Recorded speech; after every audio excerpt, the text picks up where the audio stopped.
Arrête, tu ne peux pas répondre à cette question. Tu n'as pas les infos pour pouvoir y répondre. Mais comme d'habitude, je vais t'aider à comprendre. Elle est de la guilde de Fairy Tail et est une mage de rang S. Connue sous le nom de la Reine des Fées, elle prend très à cœur de protéger sa famille qui est Fairy Tail. Aujourd'hui, c'est au tour de Erza Scarlet de Fairy Tail, créée par Hiro Mashima. Avant de commencer, je te donne une mission. J'ai lié une émotion à ce personnage et durant toute la vidéo, j'ai glissé des indices, discrets et subtils. Dis-moi en commentaire ce que tu as trouvé avant que je te le révèle à la conclusion. Bref, mesdames et messieurs, bienvenue pour un nouvel épisode de Ancrage.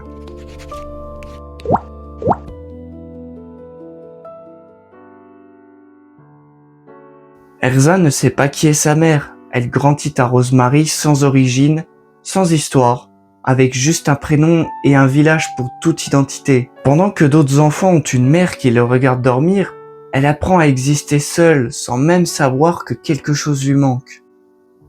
Ce qu'elle ignore, c'est que sa mère existe bel et bien. Eileen Belzerion, une des femmes les plus puissantes du monde, l'a posée là comme un fardeau dont elle ne voulait pas. Pas de lettres, pas d'explications, juste un bébé abandonné dans un village ordinaire par une femme qui avait choisi la puissance plutôt que sa fille. Erza grandit donc avec un vide qu'elle ne peut même pas nommer. Puis une secte adoratrice de Zélef arrive, Rosemary brûle et les gens courent partout espérant fuir. D'ailleurs, Erza aurait pu fuir, elle avait le temps.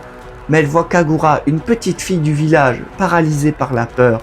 Alors elle la cache dans une caisse et lui dit de ne pas bouger. Mais à cause de sa bravoure, Erza s'est fait attraper par les soldats de la secte qui l'ont trouvée. Elle n'est pas capturée parce qu'elle est trop faible. Je parle de mentalement, connard. Évidemment que physiquement elle est faible, c'est une enfant. Elle est capturée parce qu'elle choisit de rester pour quelqu'un d'autre. Et grâce à elle, Kagura n'a pas été trouvée. C'est fou de se dire que la première fois qu'on lui prend tout, c'est quand elle est enfant et qu'elle n'a déjà presque rien de base. Et c'est quand elle essaye de faire le bien.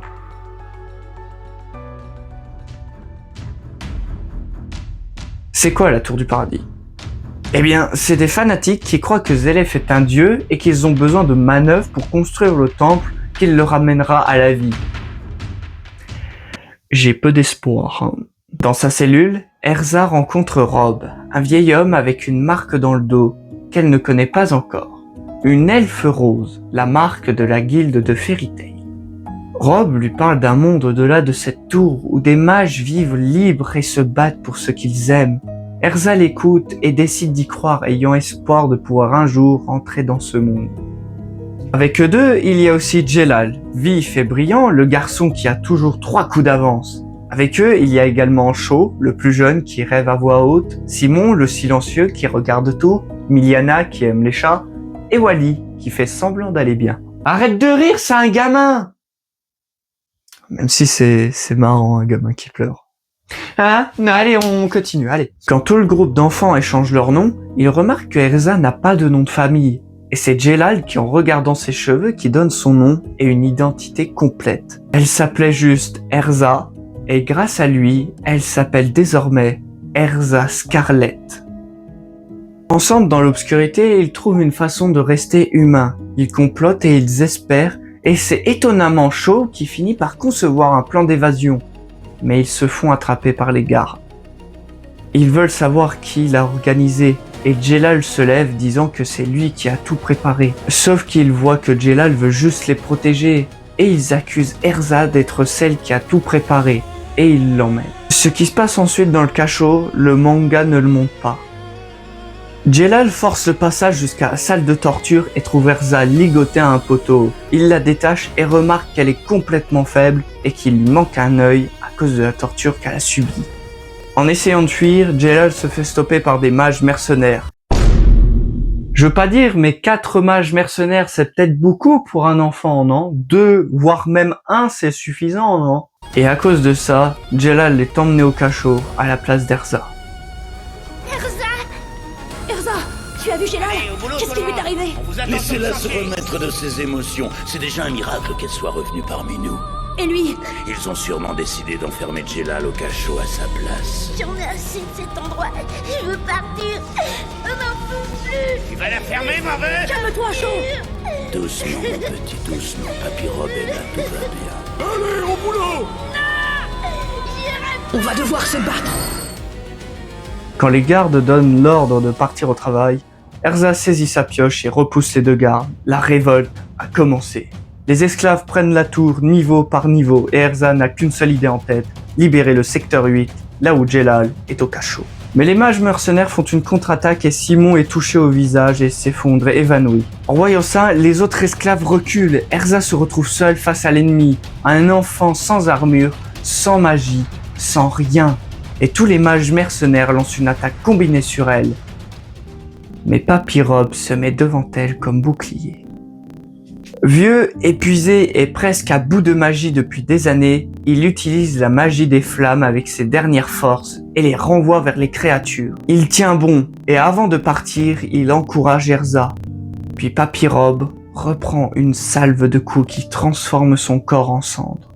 Et la dernière chose qu'Erza voit avant qu'il disparaisse, c'est la marque de Fairy Tail dans son dos. Ce qui se passe après dans le corps d'Erza n'a pas encore de nom. Mais chaque pioche, chaque pelle et chaque épée dans la tour se soulèvent en même temps autour d'elle, qu'elle lance sur les mages mercenaires qui les met tous à terre. La magie de Erza Scarlet vient de naître, dans la douleur et dans le deuil, et avec sa nouvelle magie, elle se fait un chemin jusqu'au secteur 8 pour libérer Djellal. Mais malheureusement, Djellal n'est plus Djellal. Celui qui était son frère d'armes la regarde maintenant comme un obstacle et lui dit que la seule vraie liberté, c'est de finir le système R et de ramener Zélef à la vie. Elle cherche de vue le garçon qu'elle connaissait dans ses yeux, mais il n'y est plus. À cause de son opposition, Djellal la bannit et lui dit que si elle parle de la tour du paradis, elle tuera tout le monde en commençant par Shaw. Erza Scarlet se retrouve seule sur une plage. Rob est mort, Djellal est quelqu'un d'autre, et tous les autres sont restés à la tour du paradis pour le système R et réanimer Zélef.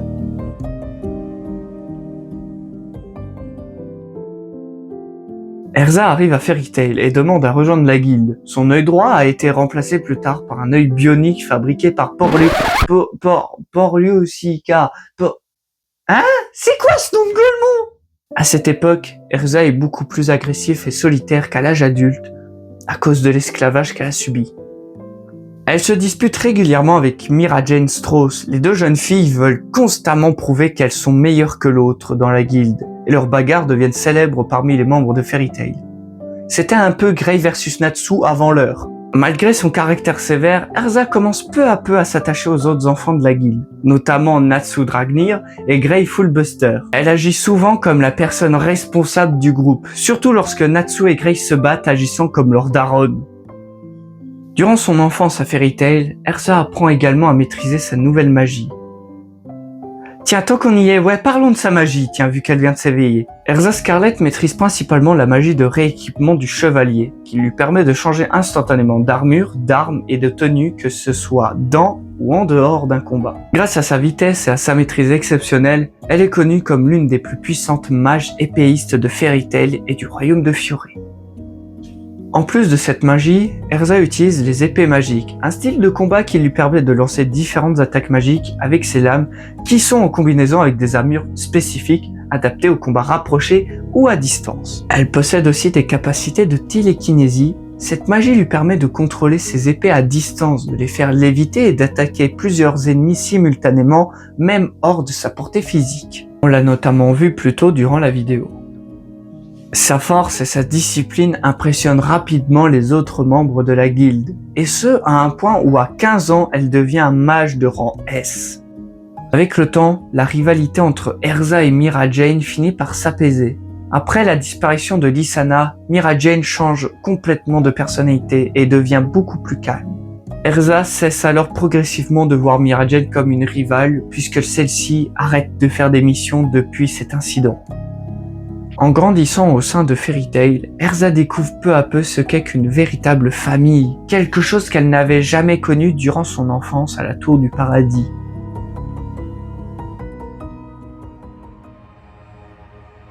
Erza Scarlet pensait avoir laissé l'histoire du système R derrière elle. Pourtant, alors que l'équipe d'Erza profite d'un moment de repos au bord de la mer, plusieurs personnes de son passé réapparaissent. Shaw, Miliana, Wally et Simon. Il travaille alors sous les ordres de Jellal Fernandez, qui a repris la construction du système R dans la Tour du Paradis. Jellal a besoin d'Erza pour achever le système. Selon son plan, elle doit servir de sacrifice humain afin de ressusciter Zélef pour lui donner une enveloppe corporelle. Erza et Happy est capturée et ramenée dans la tour, l'endroit où elle avait été esclave durant son enfance. Peu de temps après, Natsu Dragnir, Grateful Buster, Lucy Artfilia et Jubia Loxer infiltrent la tour pour les sauver. Pendant que ses amis affrontent les membres de l'équipe de Trinity Raven, Erza combat Ikaruga, une puissante épéiste de ce trio. Au début du combat, Sho tente d'attaquer Ikaruga avec sa magie de projection de cartes, mais Ikaruga coupe immédiatement son attaque avec son sabre Benizakura, avant de lui couper ses nerfs, sans couper ses vêtements et son corps. C'est logique pour vous! Elle découvre alors qu'Erza était cachée dans l'une des cartes. Sho lui explique que ces cartes sont censées être protégées de toute attaque extérieure. Mais Erza comprend rapidement que le sabre d'Ikaruga est capable de couper au-delà des dimensions normales. Ikaruga continue de frapper la carte avec son épée jusqu'à ce qu'une fissure entre les dimensions permette finalement à Erza de sortir. Le combat commence réellement à ce moment-là. Ikaruga détruit rapidement l'armure Hearthcreuse d'Erza, montrant que son épée peut briser même les meilleures défenses. Elle utilise ensuite l'armure de la nature et prépare sa ronde des épées, mais Ikaruga contre-l'attaque avec les éclats des esprits, détruisant toutes les épées d'Erza ainsi que son armure. Ikaruga utilise ensuite les flammes de Garuda pour résister à cette attaque de feu. Erza se rééquipe avec l'armure de l'impératrice du feu, mais même cette attaque spécialisée finit cependant détruite par Benizakura. Ikaruga demande alors à Erza d'utiliser son armure la plus puissante. Erza invoque donc son armure du purgatoire, une armure réputée pour sa puissance offensive. Elle affirme que personne n'est plus là pour en parler. Malgré ça, Ikaruga charge directement et détruit également l'armure du purgatoire en un seul assaut.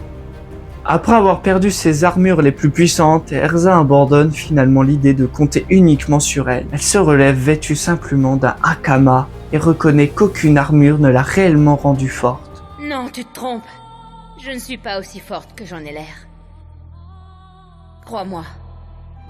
J'ai vu tant de mes camarades mourir sous mes yeux. Tant d'êtres chers que je n'ai pas su protéger. Je me sentais impuissante. Pour que personne ne puisse voir mes faiblesses, j'ai décidé d'enfouir mes sentiments en me fabriquant une armure. Si je porte une armure en permanence, c'est parce que je sais très bien que je suis faible et que sans cette protection, je ne vaux pas grand-chose. Je pensais réellement que l'armure me protégeait, mais je me trompais. Au lieu de ça, elle maintenait une distance entre mon cœur et celui des autres. Mais à Fairy Tail, j'ai aussi appris que la présence des autres peut amener tant de chaleur et tant de réconfort.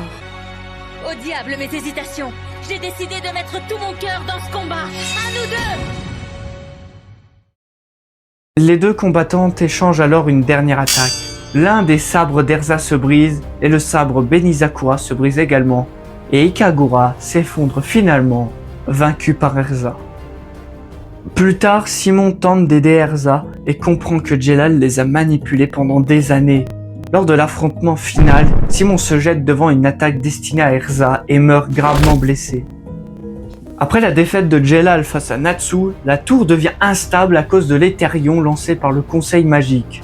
Comprenant que l'énergie risque de détruire toute la structure, Erza décide de se sacrifier en utilisant son corps pour stabiliser le cristal d'éthérion formé dans la tour. Natsu refuse cependant de la laisser mourir et avant qu'elle ne meure vraiment, il parvient à la ramener avec lui avant l'effondrement de la Tour du Paradis. Tout le cauchemar qu'a connu Erza, que ce soit de la Tour du Paradis et du système R, ou même de Jellal, est maintenant derrière elle.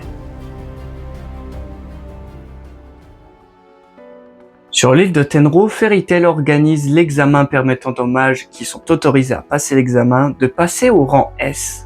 Erza Scarlet participe à l'épreuve en tant qu'examinatrice aux côtés de Mira Jane Strauss et de Gildart Clive, qui sont tous les trois de rang S. Pendant l'examen et durant l'une des épreuves, Erza affronte Jubia Loxer et Lysana Strauss. Mais l'examen est brutalement interrompu par l'arrivée de Grimoire Hearts, l'une des plus puissantes guildes clandestines du monde, dirigée par Hades, ancien maître de Fairy Tail. Les 7 chevaliers du purgatoire attaquent tous les membres de Fairy Tail à travers toute l'île. Parmi eux se trouve Azuma, un mage utilisant la magie arche des arbres, capable de contrôler les arbres et la nature elle-même. Et non, il n'a pas le chakra du vent, c'était il y a 2 mois le personnage de Naruto. C'était Itachi en plus, c'était même pas Azuma. On peut continuer. Pendant que les combats éclatent partout sur l'île, Azuma atteint l'arbre de Tenro, source de protection divine pour les membres de Fairy Tail qui leur évite la mort seulement sur l'île et améliore leur pouvoir magique. Azuma déracine l'arbre détruisant le lien magique entre l'arbre et les membres de la guilde, provoquant l'affaiblissement presque immédiat de la magie et de tous les mages de Fairy Tail. Azuma domine largement Erza grâce à sa puissance magique et au contrôle total qu'il possède sur l'île. Il utilise de gigantesques attaques de bois et d'explosions magiques capables de détruire le terrain entier autour d'Erza. Azuma comprend rapidement qu'Erza continue de se battre uniquement par volonté. Malgré ses blessures, Erza refuse d'abandonner. Elle continue d'avancer même après avoir perdu presque toute sa magie et avoir subi de lourds dégâts. Finalement, elle parvient à porter une dernière attaque décisive contre Azuma et le vaincre. Après sa défaite, Azuma restaure le pouvoir de l'arbre de Tenro. Le lien magique avec les membres de Fairy Tail est alors reconnecté et les mages de la guilde récupèrent progressivement leur force. Cependant, peu après la chute de Hadès et des 7 chevaliers du purgatoire, une menace encore plus dangereuse apparaît. Acnologia, le dragon noir de l'apocalypse et roi des dragons. Face à lui, les membres de Fairy Tail sont totalement impuissants. Même réunis, ils sont incapables de rivaliser avec la puissance du dragon.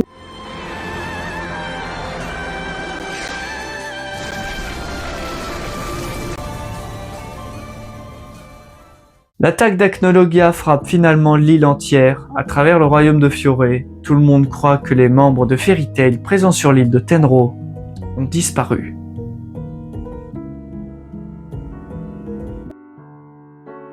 Sept ans se sont écoulés après les événements de l'île de Tenro. Erza Scarlet et les autres membres disparus de Fairy Tail reviennent enfin dans le royaume de Fioré. Pendant leur absence, le monde a changé. Fairy Tail, autrefois considérée comme la guilde la plus puissante du royaume, est devenue l'objet de moqueries et a perdu une grande partie de ses membres.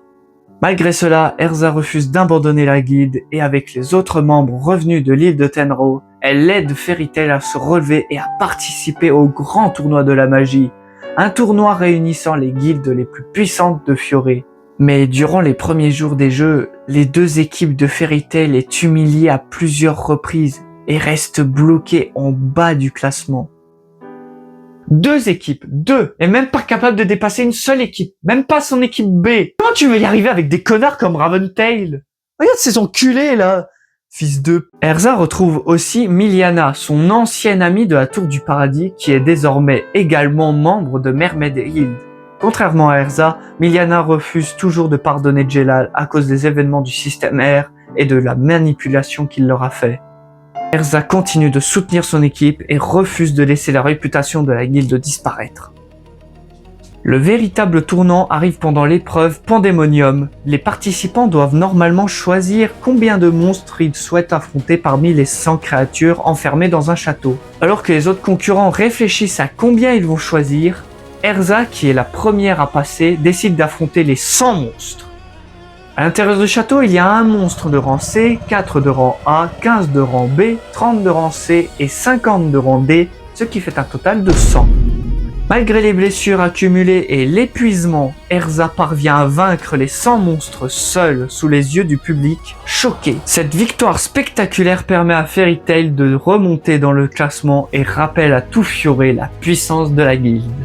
Plus tard, Erza affronte Kagura, la mage la plus puissante de Mermaid Hill. Kagura est la petite sœur de Simon, mort durant les événements de la Tour du Paradis. Et depuis, elle nourrit une haine profonde envers Jelal Fernandez, qui est responsable de la mort de son frère. Kagura combat avec son katana arc ennemi, mais refuse d'abord de le dégainer contre Erza, estimant que cette lame est réservée pour tuer Jelal. Le combat entre les 2 femmes est interrompu par l'arrivée de Minerva Orland de Sabertooth. Grâce à sa magie Territory, Minerva domine rapidement le champ de bataille. Minerva attrape ensuite Miliana devant Erza et Kagura et la blesse gravement pour provoquer leur colère. Malgré cela, Minerva parvient encore à prendre l'avantage. Erza intervient alors pour protéger Kagura et Miliana. Bien qu'elle soit déjà blessée, elle refuse de laisser Minerva continuer. Finalement, après avoir résisté aux attaques de Territory et aux assauts de Minerva, Erza parvient à briser sa magie et à la vaincre malgré ses blessures.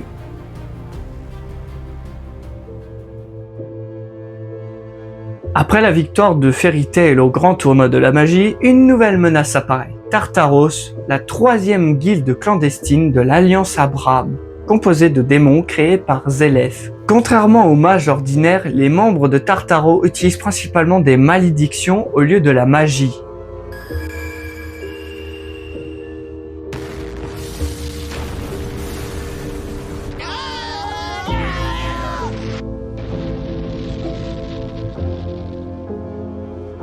Lorsque Tartaros attaque le conseil magique afin d'activer Face, un réseau d'armes capable de supprimer toute la magie du continent, les membres de Fairy Tail se lancent immédiatement dans la bataille contre les 9 portes démoniaques. Au même moment, Erza et Mira Jane partent en direction de l'ancien président du conseil de la magie pour le protéger s'il se fait attaquer. Pendant que les filles parlent avec l'ancien président, des soldats de Tartaros attaquent la maison. Mais Erza et Mira Jane répliquent et après avoir fini, elles se disent que quelque chose cloche. Pourquoi envoyer des simples soldats pour tuer le président? Quelques secondes après, les deux filles s'effondrent au sol. L'ancien président avait mis du somnifère dans leur boisson. Après que les filles aient été emmenées à la guilde de Tartaros, Erza se retrouve enchaînée en compagnie de Kyoka, qui est la chef des portes des 9 démons, tandis que Mira Jane se retrouve en incubation pour être modifiée en démon sous le commandement de Kyoka. Kyoka utilise son maléfice de sensation, ce qui modifie la sensibilité physique d'Erza, qui se fait torturer pendant long moment. C'est... ouais. Maintenant, on regarde une compilation de JLA qui se fait péter la gueule pour se sentir mieux. Ah, putain. Ah, c'est marrant ce moment-là, je m'en rappelle. Ah, putain, c'était marrant. Ah, le con, il s'en est pris une belle. On est mieux, là, quand même. Après que Erza se soit libérée, elle échange les places avec Kyoka et lui pose plusieurs questions avant qu'elle ne se libère et commence leur combat. Erza va utiliser son armure de percée et pousse Kyoka jusqu'à en faire une brèche dans le château de Tartaros. Durant leur combat, Erza utilise différentes armures comme l'armure Akama et l'armure de la nature pour rivaliser avec Kyoka. Sauf que celle-ci s'enfuit à cause de leur plan qui a échoué et laissé un allié s'occuper de Erza. Erza découvre que cet allié est Minerva Orland sous sa nouvelle forme de Neo Minerva qui a été capturée par Tartaros et modifiée en démon. L'ancienne mage de Sabertooth, autrefois arrogante et cruelle durant les jeux magiques, est devenue encore plus puissante à cause de ce changement. Mais malgré tout ce que Minerva lui avait fait subir auparavant, Erza décide immédiatement de venir à son secours. Après que Minerva se rappelle de son passé, grâce au magnifique Talk no Jutsu de Erza et l'arrivée de Sting et Rogue, Minerva reprend ses esprits et se range de nouveau du côté des autres guildes pour battre Tartaros. Après quelques temps, Kyoka retrouve Erza et leur combat final commence alors que les 3000 différents Faces ont été activés. Kyoka allonge ses doigts par malédiction et tranche les piliers autour d'elle. Elle les envoie vers Erza, qui les coupe en traversant et assène un coup de pied en pleine tête à Kyoka et elle enchaîne avec un coup d'épée immédiat. Malgil, qui est au-dessus de Kyoka au niveau de la hiérarchie, la contacte par télépathie et lui ordonne de fusionner avec le Lacrima principal pour accélérer l'activation des Faces. Kyoka comprend que cela va lui coûter la vie, mais elle fonce quand même vers les Lacrima et s'y fusionne, pour Tartaros et surtout pour leur créateur. Kyoka prend sa forme Eterius, qui est sa forme finale en tant que démon, et s'élance vers Erza pour détruire l'armure des fées à main nue. Erza change et porte l'armure aux ailes noires et contre-attaque. Kyoka la repousse et lui annonce que sa malédiction augmente son pouvoir sans limite, et que par conséquence, elle n'a aucune chance. Kyoka prend un pilier et le lance sur Erza, qui monte dessus et change d'armure en l'air pour celle de l'armure de la nature. Kyoka libère de puissantes éclairs, atteignant Erza et tous les alliés autour. Kyoka annonce qu'elle a mis le seuil de douleur à vif et qu'il ne suffit qu'une simple brise de vent pour que les tordre de douleur. Elle frappe Erza au sol et lui retire les 5 sens un par un. La vue, le toucher, le goût, l'odorat et l'ouïe. Kyoka plaque la tête d'Erza au sol et proclame que sa victoire est absolue. Mais Erza commence à bouger et à se relever. Elle annonce qu'elle peut voir la lumière qui éclaire son chemin, car la voie parcourue avec ses amis illumine son futur. Putain, je savais que Fairy Tail c'était la définition du pouvoir de l'amitié, mais à ce point-là, c'est... waouh. Putain, j'en suis bouche bée. Elle revêt à nouveau l'armure Akama et frappe Kyoka d'un puissant coup de poing. La douleur amplifiée remonte immédiatement dans son propre corps, mais elle encaisse et porte un coup de pied à la gueule de Kyoka. Cette dernière ne comprend pas comment Erza peut la localiser sans voir, entendre ou même toucher. Erza frappe encore et encore jusqu'à ce que Kyoka s'effondre, mais se relève furieuse et frappe Erza à son tour, ce qui la tord de douleur. Kyoka continue de frapper, mais Erza esquive soudainement en passant en dessous et atteint Kyoka d'un coup de pied. Elle est trop forte pour moi.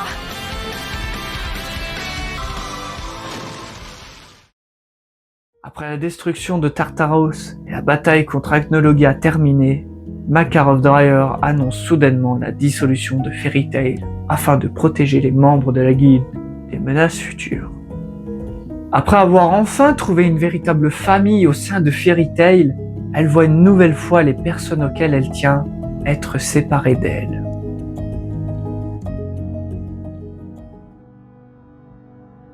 Après la reformation de Fairy Tail, Erza Scarlet devient le 7e maître de la guilde avant que Makarov revienne et redevienne le maître. Peu de temps après, l'Empire Alvarez, dirigé par Zelef, lance une invasion massive contre le royaume de Fiore. Durant les premiers affrontements, Erza participe à la défense de Magnolia contre les forces d'Alvarez et combat plusieurs soldats de l'Empire aux côtés des autres membres de Fairy Tail. Mais pour Erza, le véritable tournant de l'arc arrive lorsqu'Erza affronte Eileen Belzarion, l'une des 12 Spriggan et l'une des plus puissantes mages du continent. Pendant le combat, Eileen révèle à Erza une vérité qu'elle n'avait jamais connue. Elle est sa mère biologique. Erza apprend alors qu'Eileen fut autrefois une reine et créatrice du pouvoir de chasseur de dragons. Mais après avoir utilisé cette magie durant des siècles, le corps d'Eileen s'est progressivement transformé en dragon avant que Zelef ne la détransforme 400 ans plus tard. Elle révèle également qu'après la naissance d'Erza, elle l'a abandonnée alors qu'elle était encore bébé. Cette révélation bouleverse profondément Erza, qui n'avait jamais connu ses parents, ni après quoi que ce soit sur ses origines. Oui, vu que Eileen était la reine de Dragonov, Erza devait de base devenir une reine après sa mère. Donc c'est quand même marrant que son surnom soit la reine des fées, sachant que techniquement elle aurait dû devenir une reine de base. Mais pas le temps pour les sentiments. Durant le combat, Erza et Wendy se font rapidement dominer par la puissance écrasante d'Eileen. Plus tard, elle prend le contrôle du corps de Wendy grâce à un enchantement et force Erza à affronter sa propre amie. Mais Erza refuse pourtant de lui faire du mal et cherche uniquement à la sauver. Après que Wendy réussisse finalement à reprendre le contrôle de son corps, Eileen décide de combattre sous sa forme de dragon. Le combat atteint alors son point culminant lorsqu'Eileen invoque un gigantesque météore destiné à écraser la zone entière. À ce moment-là, Erza est déjà dans un état critique, son corps est couvert de blessures et plusieurs de ses os sont brisés. Malgré cela, Erza refuse encore d'abandonner. Grâce à un enchantement de Wendy renforçant ses armes, Erza saute dans les airs et tranche le météore gigantesque en deux sous les yeux d'Eileen. Après avoir détruit le météore, Erza s'effondre, gravement blessée. En voyant sa fille continuer à se battre malgré toutes ses souffrances, Eileen commence à revoir l'image de Erza bébé qui rigole dans ses bras. Elle comprend alors qu'elle est incapable de tuer sa fille.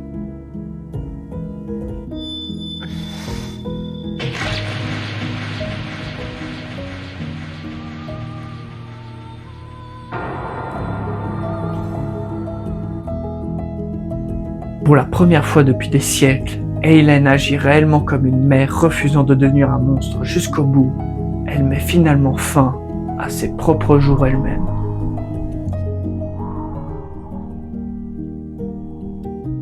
Alors attention, cette conclusion, c'est seulement ma perception. Faisons la liste des indices. Elle s'est fait appeler par ce mot, mais elle voit Kagura, une petite fille du village, paralysée par la peur. Alors elle la cache dans une caisse et lui dit de ne pas bouger. Et elle s'est créée une armure par ce mot. Elle raconte qu'elle sait qu'elle est faible et qu'elle s'est fabriqué une armure pour enfouir ses sentiments et pour ne jamais paraître faible. Est-ce que t'as trouvé? Allez, je te laisse 5 secondes.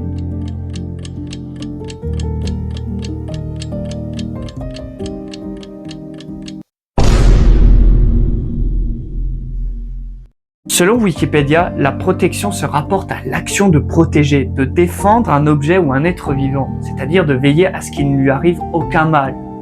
C'est ça, Erza Scarlet, une femme qui a compris trop tôt que personne ne se protège mieux que soi-même. Alors elle est devenue la barrière elle-même, elle a forgé une armure non pas par orgueil, mais par nécessité, et elle a continué à la porter même quand elle aurait pu l'enlever. Parce que protéger les autres était comme si elle empêchait l'irréparable d'arriver. Erza, elle me fait penser à deux femmes, une américaine et une française, Harriet Tubman et Simone Veil. Harriet Tubman car elles ont toutes les deux eu une enfance commune marquée par l'esclavage et la souffrance.